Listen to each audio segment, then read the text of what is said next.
What is up, Squared Nation? My name is Adrian, and welcome back to No Counters, No Combos.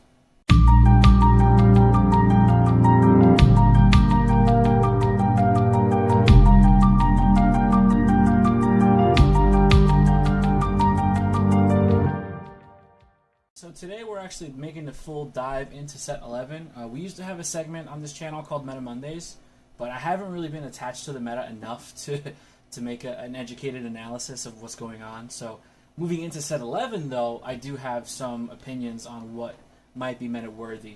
And of course, I'm going to start off with my boy Son Gohan. Now, we all know from previous videos I've made on this channel, Son Gohan is my favorite character in all of Dragon Ball. I know he's fallen short many, many times, but he's still my favorite. So, of course, there are two leaders that we're getting in set 11. One will definitely be featured in another segment on this channel, of course. But for the first opportunity, I wanted to talk about Son Gohan, and as much as it pains me to say higher dragon, but let's look at the leader on the front side. So he has a permanent. If you control a skill-less battle card that's cost of 1, he gets plus 5,000 power. So he's a 15k on the front, and he's just going to allow you to pressure both leaders, either awakened or unawakened, which has always been really good. His auto, when this card attacks, you can draw a card and take up to 1 life and add it to your hand, so he does have self-awakening capabilities. And awaken, when you're at 4 or less, you can flip this card over and draw 2 cards. So it's a draw 2 leader. This game started with draw 2 leaders. I've gotten really accustomed to the untap mechanic. I think the first time we got untap leaders was in set 3. I just feel like in a resource-based game, untapping energy is just more efficient than drawing cards. You're going to draw a crap ton of cards with this deck. You're always going to have hand advantage over your opponent, which is good against decks that have hand destruction elements. But untapping energy for utilization and utility is always more important, in my opinion. I would have liked if this leader was an untap 1, draw 1. I just feel like it would have been a little more versatile, because you can get down to certain points where you can awaken and untap that energy and use it either offensively or defensively. But we're just going to have to live and die by the sword, which is the draw 2 mechanic. Now, when you flip, you're at Son Gohan and Higher Dragon. Disclaimer, I'm just going to refer to him as Icarus for the time being, or for the foreseeable future, because I grew up with this guy being known as Icarus, so I'm just going to refer to him as Icarus. So we have Son Gohan and Icarus, Boundless Friendship. He has 2 abilities, activate main once per turn. You can draw 1 card, and then you can choose 1 skill-less battle card with a cost of 1 in your drop area and play it. So that's really good. It's just a lot of recursion in a skill-less strategy is always going to be really good, and it does have a lot of synergy with the leader moving forward. Activate battle once per turn. When this card is involved in a battle and there's a monster in the combo area, you get to draw a card. So I like this effect because you can use it once on your turn and once on your opponent's turn. And we do have a good amount of targets in the deck where we'll be able to effectively plus off of that effect. And it's kind of, you're just gonna, like I said, you're just gonna be drawing a lot of cards. Now he doesn't draw on attack like most leaders, but he gains advantage without having to attack, which is really, really good. Sometimes you don't want to give your opponent, life. You don't want to give them cards to their hand if there's no critical or anything involved with it. So the fact that he could generate advantage without having to be aggressive is really, really good. You could set up your board for certain types of plays. So the first card we're going to go over, we're going to start here at the top. These are more of my utility cards, and then obviously the yellow is going to be the main strategy of the deck. But in my testing, what I've noticed for the most part is this deck doesn't really have a good top end. Because you're playing a 1-drop skill-less strategy, there's not a lot of heavy-duty finishers. So I am relying on the Overwhelm mechanic to get me my finisher. And as you can see here, we have Secret Identity Mass Saiyan, Mirror Creator Absorbed, and we have Scientist Fu. I feel like that's the holy trinity right now for Overwhelm, for big boss monsters. Mira is going to swing for infinite. It's going to almost guarantee either 1 or 2 damage if you have a further destruction Champa. Scientist Fu is a really good pressure card. Overwhelm for 7 for 1 energy. Draws you 2 cards, and he's a 25k double strike. So if you have a big enough hand, you can shotgun for game if you really need to. He's also going to get you hand advantage by drawing you those 2 cards. And then Secret Identity Mass Saiyan is, I know it's like a side deck staple right now, but I don't have a problem with playing 1 in the main deck. This isn't a burst leader. You're going to see your cards as often as you possibly can, depending on when you draw them. So seeing a card that you can play for free for 6 Overwhelm and just nuke your opponent's board up to cost of 6 is really good in my opinion. He's 25k. He doesn't have double strike or anything like that, but he's a free Overwhelm that's going to pop up to 6 cost on your opponent's board. So that's my Overwhelm like utility package for my top end finisher. And then we have the Goku Jr., Vegeta Jr., Saiyan Scion unison card. I really like this card. I think it's really good in this deck because it's got 3 really good different effects. So if we're looking at the card, he's a 10k power unison. He's a black unison, so he doesn't have a specified cost. You can bring him out on turn 1 if you want to. So his uptick 1 activate main. Choose this card and all of your skill list battle cards, and they get plus 5,000 power for the turn. So if you have a field full of 1-drops, they're going to get pretty big pretty quickly. So just all of that constant pressure, and you can recur them with the leader. It just makes a lot of sense in my opinion. Activate main, downtick 1, play up to 2 skill list battle cards with energy cost of 1 from your deck or drop area, then shuffle your deck if you look through it. This is really good because if you play it early enough, you can get your skill list cards out of the deck and then just facilitate your drop area because you're going to be able to recur them with the leader, and you're going to be able to just constantly bring them back. And then -2, activate main, shuffle 2 skill list battle cards from your drop area into your deck, draw 2 cards. So this again is going to facilitate your draw power. That's probably, in my opinion, the weaker of the 3 effects. Minusing 2 unison markers off this guy to shuffle 2 back into the deck to draw 2 cards seems okay on paper, but you kind of want your skill list cards in the drop area so you can bring them back with your leader. And just if you have the markers to -2 to do it, I guess, but for the most part I'm going to be +1 every turn with this guy just to make him bigger, or if I have enough markers I'm going to -1 to put pressure on board. Then we're going into this slight red package. I never charge red in this deck. You're never going to want to charge red energy because you're not going to be able to use your super combo, but for the most part these cards are really good utility cards in my opinion. Further Destruction Champa is self-explanatory. It should be in every single deck. For 1 energy, you can threaten your opponent for lethal and 10k combo. I mean, again, this is a draw deck, so you don't want to see it too often. So I think 2 is the right number. Maybe 1, depending on the situation you're getting yourself into. But I don't think 2 is bad because you can always give yourself a second double strike if you really need to. And then we're playing the Village Monster, the 2-drop vanilla that we got a while back. 2-drop 20k. This card is in here for one reason. He's a monster. He's a free 5k combo monster that when my opponent is when my leader's awakened, he's going to draw me a card on either player's turn. So that's why he's in here. Free 5k combo that's going to draw you a card is excellent in my opinion because you're just going to dig further into your deck. You might not need to burn a super combo. You might only need to draw 5k, and it's like a mini super combo to where you're going to be able to combo out and then draw a card to replace itself. So that's just another monster that we have for the combo synergy there. And then we have this really interesting TN, TN Shinhan Unwavering Anchor. So again, he's a 2-drop, 15k power. None of this matters. What matters is his auto. When you combo this card with a skillless battle card with 1000 power, you may choose that card and switch it to active mode. So as you can see just by looking at the deck, we have a lot of 1-drop 10k targets for this card. When you get later on in the deck, there's a specific unison that's going to make them 15Ks, but early on, or if you don't have that unison in play, he's going to make your vanilla 1-drops pressure for a lot because you're going to swing with a 10K, combo up 5K, so he's going to be a 15K swing and he's going to restand. So your opponent's going to either take damage, combo out, whatever the case may be, but you're going to have another active battle card to attack again.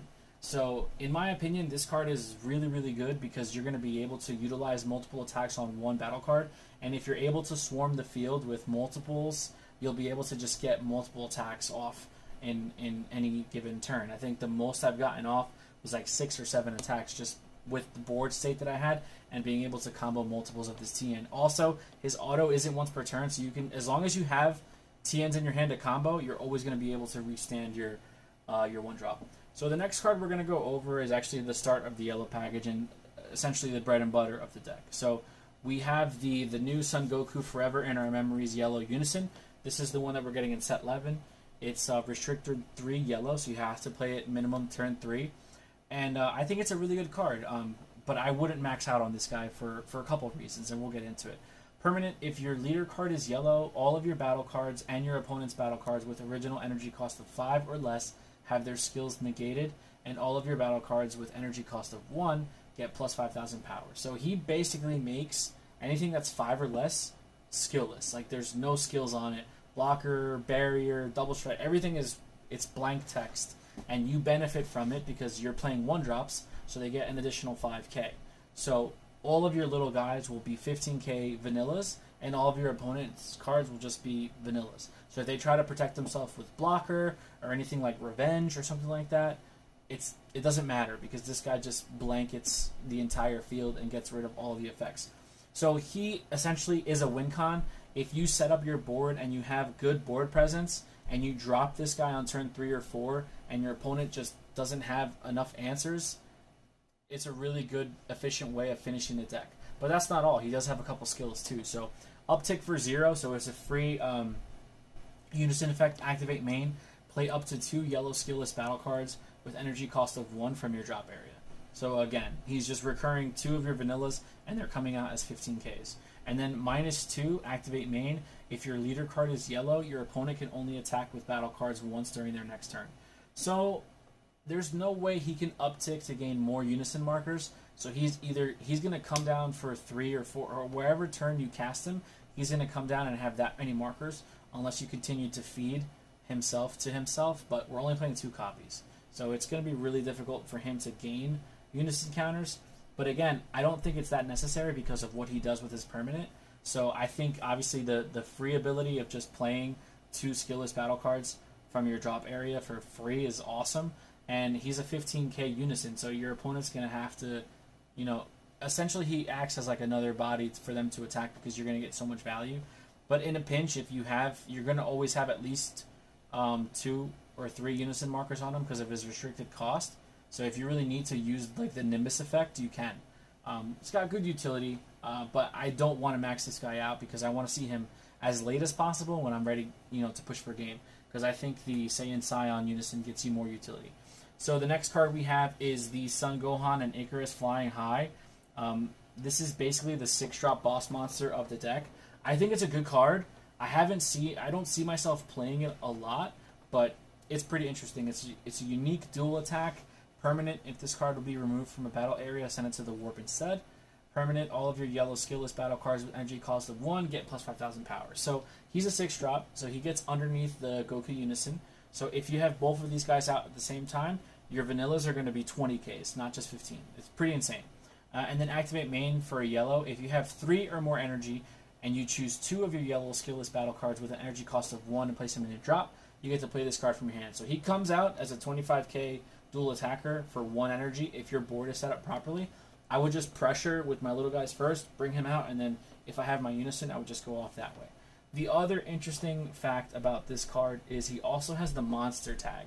So for 1 energy, a 10k combo, if you use this when your leaders awaken, you're going to trigger his effect to draw.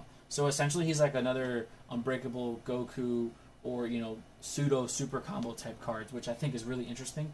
I'm only playing it at 3 because it is a unique, even though you do have that combo ability.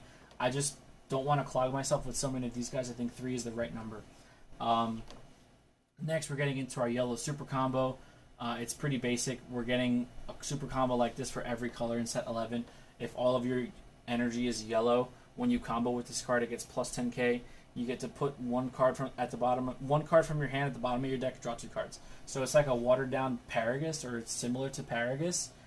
You could just siphon out what you don't need in your hand, put it at the bottom, draw 2 cards. It's just a really good super combo in my opinion. And pretty much, if you're playing a mono strategy, you're going to play these types of super combos. Next we have Piccolo Bad Omen. He's a 1-drop. Auto, add 1 card from your life to your hand. When this card is played, look at up to 7 cards from the top of your deck.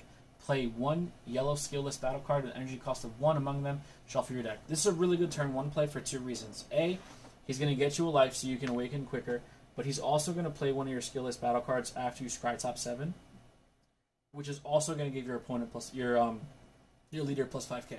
So for 1 energy, you get 2 bodies on board. You can either combo the Piccolo away if you need to, but you're getting a skillless card out from top 7, which is really important. You want to facilitate your board as quickly as possible, and you don't neg from having your little guys die and go into the drop area, because you can bring them back when your leaders awaken, which is really good. Next, we have our 1-drop skillless Icarus. He's a 1-drop 10k. Again, monster tag, so you'll be able to combo with him and play, and draw a card when your leaders awaken. Self-explanatory. I'm going to skip the next card so we can go over it together with the other 1-drop, but we're going to talk about Flying Nimbus. So, Flying Nimbus. Flying Nimbus, I think, is a very costly negate, because you have to pay 1 yellow for it and discard a yellow card to stop your opponent from attacking you further. I did try out Time Magic because it's a Sparky negate, but you do awaken really quick in this deck, and you do kind of have energy to spare, because you're not really committing a lot of resources to play stuff from your hand, unless it's like a unison or something like that. So I like Flying Nimbus because it just gives you that security blanket of, if you're playing against another aggro deck, this deck is slightly aggro, but it does need some type of setup to really go off. So if you need to stop your opponent in your tracks, or you need to survive another turn, I think Flying Nimbus is really good. You're playing a mono yellow strategy, so you're always going to have cards to pitch. And the really good thing about it is, if you have Flying Nimbus and an Icarus in hand, you can pitch the Icarus for Flying Nimbus, and then you can bring the Icarus back with your leaders. So you're not really negging one. As long as you pitch a skillless battle card with Flying Nimbus, you're not really going minus, because you're just going to bring that skillless battle card right back. Especially if you don't have one in the drop area already, you can set your drop area that way. So I like Flying Nimbus. It is a little slow, yes, but I think it just gives you an added source of protection. You are going to have a lot of cards in hand to combo out, but sometimes you just need to drop a Nimbus and survive for another turn. So the next 2 classifications of cards, we have this Young Vegeta here and Kakarot. So these 6 skillless cards can literally be any 1-drop vanillas you want. I like the ratio of playing 10 skillless cards. I think you're going to see them when you need to, and I don't think you want to overplay skillless cards, because they're skillless. They don't really have anything that they can do, but the fact that you're playing Piccolo, you're going to dig and play them that way. Saiyan Scion gets them out of the deck, so I think 10 is like the perfect number, in my opinion. And you could literally, you have to play the Icarus at 4, because it's going to trigger your opponent's combo effect, right? But the Vegetas and the Kakarots, they can literally be any other 1-drop you want. You don't have to play 3 and 3. You can play 4 and 2 if you wanted to. I just like ratios. I'm a stickler when it comes to that. So 3 and 3 for me is just how it goes. I think 10 is, like I said, the perfect number. So any combination of 10 skillless cards, 4 of them being Icarus, I think you're good. You could literally play whatever skillless cards you want. But these guys look cool. I mean, it's Baby Vegeta and Baby Kakarot. I mean, I think they're cool, so why not? Now, the underrated unsung hero of this deck. We have Natural Fighter. This is a 1-drop yellow 1k card. That's irrelevant. But what's important is the auto.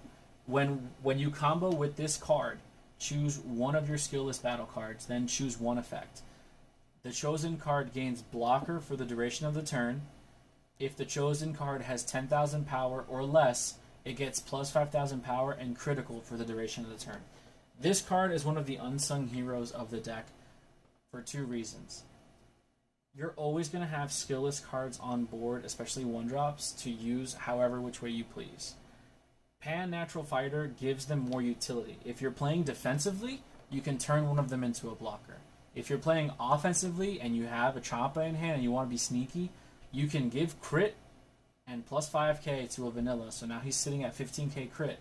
And if you throw a Champa on him, 25 double crit is still, pretty devastating. You could throw a couple other combo cards on it. This card is one of the unsung MVPs of the deck. So I think it's from an expansion set, if I'm not mistaken. It's from Draft Box 4. So it's not in set 11, but when I was looking at the card pool, this was an automatic 4 in my deck. So I would definitely try playing with this card. And then the last card we're going to go over is one of the promo cards that was revealed just recently on Facebook. Son Gohan and Icarus Best Buddies. So this card's awesome. It's a 2-drop 15k unique, so you can only have one in play at a time. But it's a 2-drop. So remember, the unison card, the Goku unison, that negates 5 or less, he doesn't get under it. So when he's on the board, he loses his unique tag. So you have a 2-drop. You can play as many of these as you want as long as you have your unison out. Not that it's really ever going to happen, but it negates skills on board, not in hand. Remember that. So auto, when this card is played, add up to 2 yellow skillless battle cards with energy cost of 1 and different names from your deck to your hand, then shuffle your deck. So he's pretty good. He comes out when he's played. He gets you 2 vanillas from the deck. Okay. Activate main for a yellow if your leader card is yellow, and you choose one of your yellow skillless battle cards and place it in the drop area. Play this card from your hand. So you can cheat him out for 1. You cheat him out for 1. You sacrifice one of your vanillas, and then you get 2 more from your deck, and then you have a 15k body on board. It's a pretty good card. I mean, again, he also has the monster tag. So yes, even though the same philosophy falls with the 6-drop being unique, this guy is a unique. I can use him as a free 5k combo to draw, but if my unison is out, he also gets underneath that unique keyword, so I don't have to worry about only having one of them out at a time. So for the most part, again, this is one of the promo cards. I don't know what the cost of this deck is going to be. I can't imagine this deck being that expensive, because for the most part you're playing just vanilla cards and older cards. Obviously, if newer stuff comes out that might work well and might synergize with the leader, that might change. Promo cards probably going to be a little expensive because I don't know, how the tournament pack promos are going to be, handed out now with the whole COVID-19 situation going on. But I think this is a good skeleton to start with. If you guys are interested in this leader, I would encourage you to try it playing it on Untap or Octagon or whatever online client you guys play with until the cards come out in October. But I would definitely, these are good bones. I would start with this, tweak it, pick and choose, and if you guys have success with different combinations, please let me know in the comment section down below if there's any changes I should make. But I'm really happy with how this deck has been testing. I'm going to probably test it for a couple more days and then put it to rest and then focus on another deck for set 11. So let me know what you guys think about this deck in the comment section down below. Let's open it up for discussion. Don't forget to like, share, comment, subscribe, and we'll see you guys in the next video. Be there or be squared.